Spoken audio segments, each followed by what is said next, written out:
একদিন ছেলেটি তার মার কাছে গিয়ে একটা বিল জমা দিল। মা ছেলের দেওয়া চিরকুটটা পড়লেন।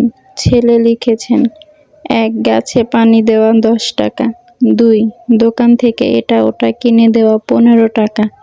৩. ছোট ভাইকে কোলে রাখা ৪০ টাকা। ৪. ডাস্টবিনে ময়লা ফেলা ২০ টাকা। ৫. পরীক্ষায় ভালো রেজাল্ট করা ৫০ টাকা। ৬. মশারি টানানো ৫ টাকা। মোট ১৪০ টাকা। মা বিলটা পড়ে মুচকি হাসলেন। তারপর তার ৮ বছরের ছেলের মুখের দিকে খানিকক্ষণ তাকিয়ে রইলেন। তার চোখে পানি চলে আসছে। তিনি এক টুকরো কাগজ নিয়ে লিখতে লাগলেন। ১.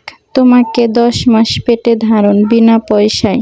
২. তোমাকে দুধ পান করানো বিনা পয়সায়। ৩. তোমার জন্য রাতের পর রাত জেগে থাকা বিনা পয়সায়। ৪. তোমার অসুখ বিসুখে তোমার জন্য দোয়া করা, সেবা করা, ডাক্তারের কাছে নিয়ে যাওয়া, তোমার জন্য চোখের পানি ফেলা বিনা পয়সায়। ৫. তোমাকে গোসল করানো বিনা পয়সায়। ৬. তোমাকে গল্প, গান, ছড়া শোনানো বিনা পয়সায়। ৭. তোমার জন্য খেলনা, কাপড় চোপড় কেনা বিনা পয়সায়। ৮. তোমার জন্য কাঁথা ধোয়া, শুকানো, বদলে দেওয়া বিনা পয়সায়।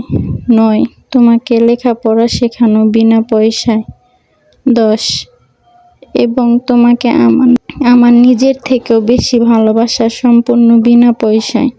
অতঃপর সন্তান তার মার হাত থেকে বিলটা নিয়ে নিচে ছোট্ট করে লিখে দিল, এ বিল জীবন দিয়েও পরিশোধ করা সম্ভব নয়।